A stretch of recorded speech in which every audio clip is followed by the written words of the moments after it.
서울 한복판의 고층 유리 빌딩. 검은 정장 속에 갇힌 남자는 나이보다 더 단단해 보였다. 그의 이름은 강도윤, 재벌그룹 강화의 회장이자 돈으로 세계를 설계해온 인간이었다. 신문은 그를 냉철한 승부사라 불렀지만 그 별명은 이제 그에게 칼날처럼 느껴졌다. 그의 손에는 여전히 권력이 들려 있었으나 가족의 마음은 이미 멀리 흩어져 있었다. 그날 저녁 아들 지훈이 집무실로 들어섰다. 아버지, 결혼하려고요. 서류를 넘기던 도윤의 손이 멈췄다. 누구와? 명품 매장에서 일하는 여자예요. 이름은 윤서연. 직원. 네, 평범하지만 따뜻한 사람이에요. 도윤은 웃음을 터뜨렸다. 평범, 따뜻함, 그건 기업 보고서에 존재하지 않는 단어였다. 그는 고개를 숙여 손가락 사이로 커피를 저었다. 그 소리가 묘하게 차가웠다. 지훈아, 세상은 그렇게 단순하지 않아. 아들은 답하지 않았다. 눈빛 속의 도윤은 낯선 단단함을 보았다. 마치 사람을 믿는다는 확신 같은 것.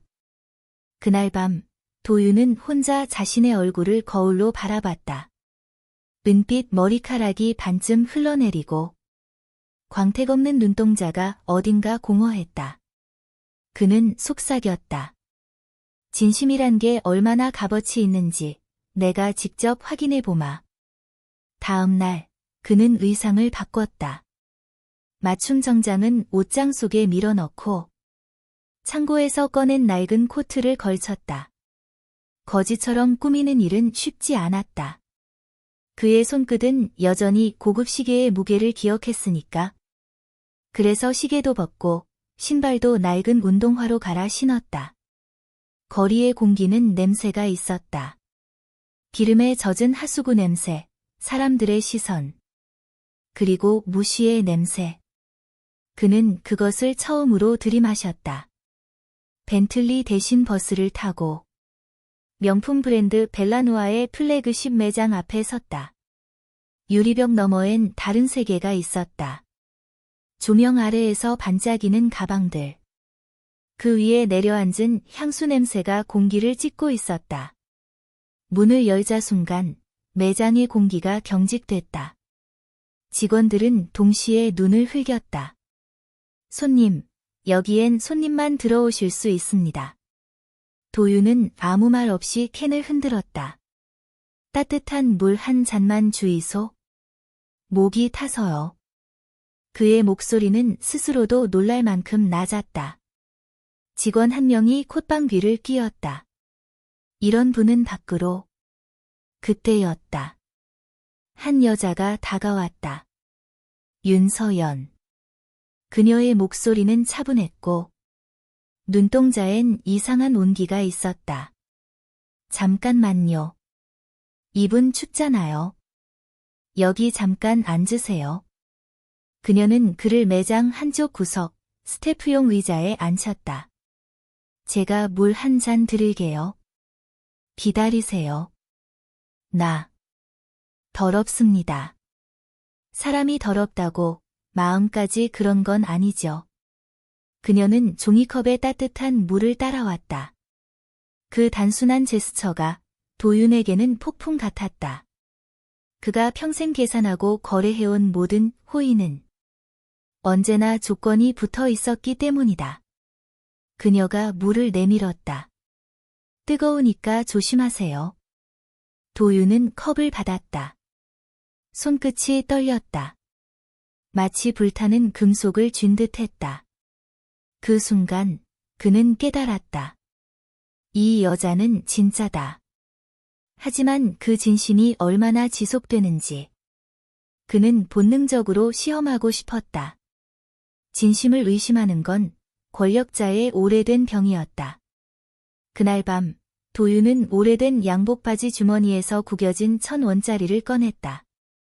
사람의 가치는 돈으로 매길 수 없다고? 좋다. 그럼 보여줘봐라. 내가 어디까지 버틸 수 있는지.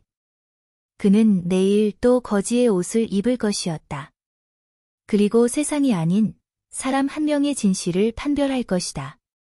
그의 눈동자에 이상한 불빛이 비쳤다.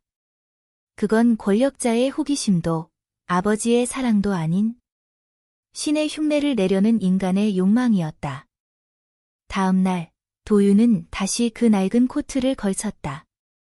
어제보다 냄새가 더 밴 것 같았다. 거리의 먼지가 그의 어깨에 내려앉고 바람은 노인의 귓가를 스치며 비웃었다. 그는 유리로 된 세상, 벨라누아 매장으로 향했다. 그곳의 공기는 여전히 향수처럼 단단했다. 직원들은 그를 알아봤다. 누군가는 입을 막고 웃었고 누군가는 노골적으로 코를 찡그렸다. 그러나 서연은 그 미묘한 조롱의 공기를 통째로 무시했다. 할아버지, 또 오셨네요. 그녀의 목소리는 햇살처럼 평이했지만 그 안에는 설명할 수 없는 단단함이 있었다. 그녀는 도시락 통을 꺼내 한 쪽을 건넸다. 이거 제가 좀 많이 싸왔어요. 따뜻할 때 드세요. 도윤은 그 손을 바라봤다. 작고 야른 손, 그러나 손끝엔 굳은 살이 있었다. 사람을 다루는 손, 꾸밈 없는 현실의 손이었다. 그는 묘하게 당황했다. 내가 이런 걸 받으면 안 되지? 괜찮아요. 세상엔 받는 것도 용기거든요. 그녀는 말없이 미소 지었다. 그 미소는 재벌 회장실의 스테인리스 의자보다 훨씬 따뜻했다. 며칠이 흘렀다. 도윤은 매일같이 그 매장 근처를 맴돌았다. 처음엔 호기심이었지만 어느새 그는 스스로의 시험을 잊고 있었다. 서연은 변함없이 그를 사람으로 대했고 그가 꺼낸 낡은 이야기에도 귀 기울였다. 내가 젊을 땐 회사 하나 세워봤지. 정말요? 어떤 회사요? 이름은 강화. 강화요? 그거 우리나라에서 제일 큰 그룹이잖아요. 그녀의 눈빛이 반짝였다. 도윤은 웃었다. 글쎄, 내가 만든 건 아니지만 말이야. 그는 스스로의 이름을 가볍게 부정하며 이상하게 마음이 놓였다. 그러나 세상은 그런 평온을 오래 허락하지 않았다. 어느 날 매장에 불만 고객이 찾아왔다. 내 가방이 흠집났어. 누가 만진 거야? 도윤은 본능적으로 뒤로 물러났다. 그때 고객의 시선이 그에게 꽂혔다. 이 거지 때문 아니야? 여긴 무슨 노숙자 쉼터야? 순간 매장 전체가 얼어붙었다. 직원들은 눈치를 보며 숨을 죽였다.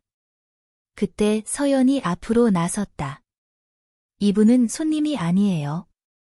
그냥 잠시 쉬시던 분이에요. 잠시? 여긴 명품 매장이야.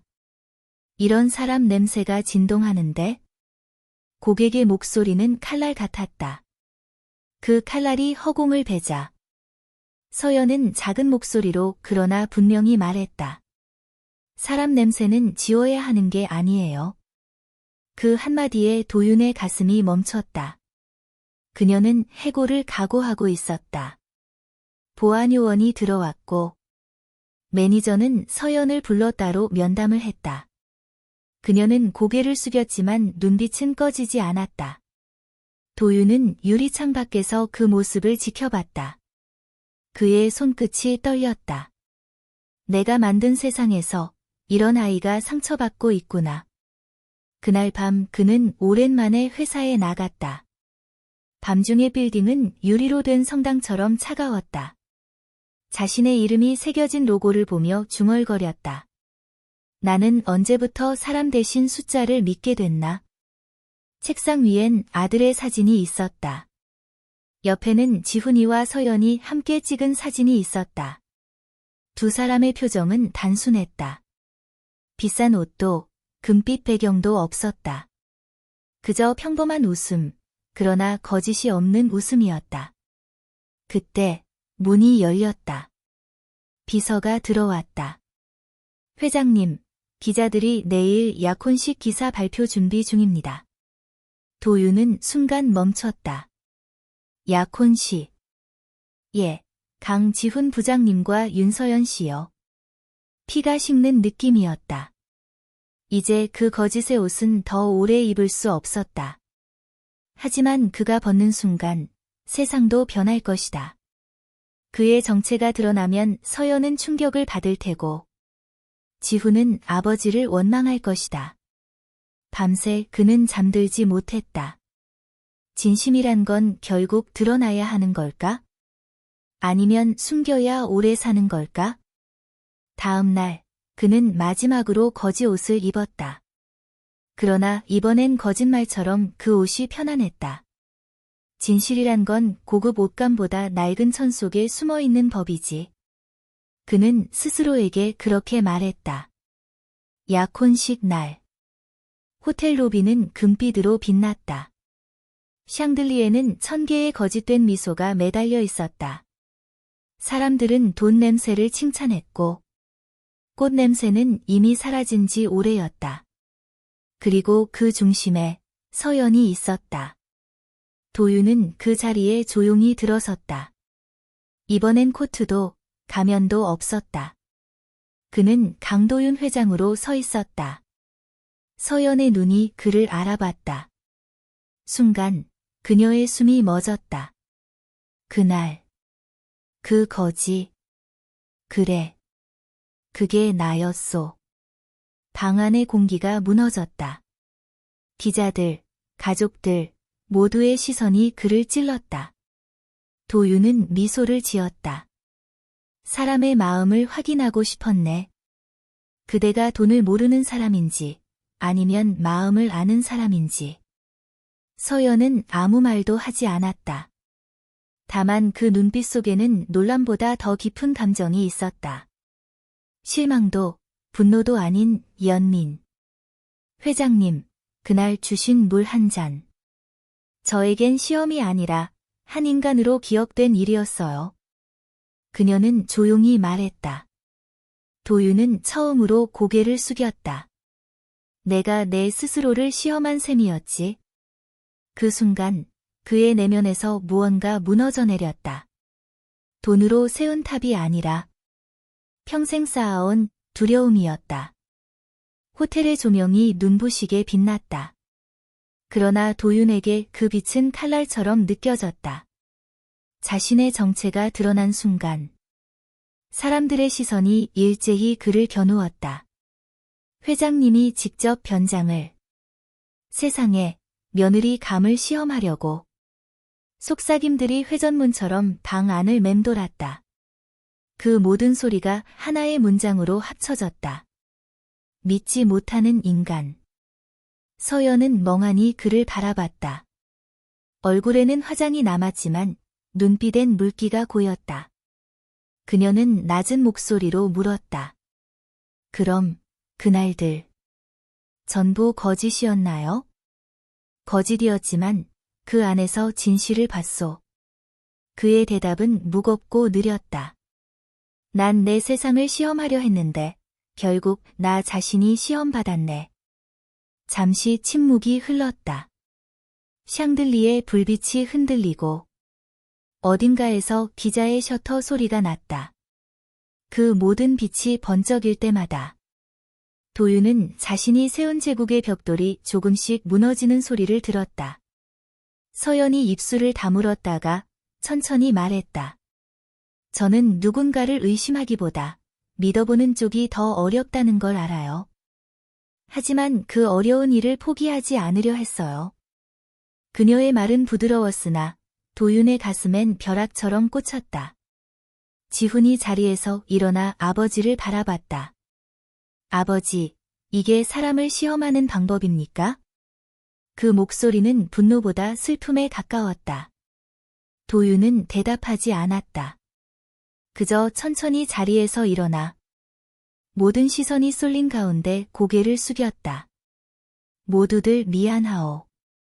나는 진심을 증명하려 했지만 결국 내 불신만 드러냈지. 그는 손가락으로 넥타이를 느슨히 풀었다. 그 한 동작이 마치 오래된 권력의 옷을 벗는 의식처럼 느껴졌다. 그리고 이어진 말은 마치 늙은 왕의 퇴위 선언처럼 조용하고 단단했다. 돈으로 세운 제국은 많지만 마음으로 지은 건물은 하나도 없었다. 이제 그걸 짓고 싶네. 그대의 손으로. 그는 서연에게 시선을 돌렸다. 우리 집안의 며느리로 맞이하겠다는 말이 아니라 사람으로서 함께하고 싶네.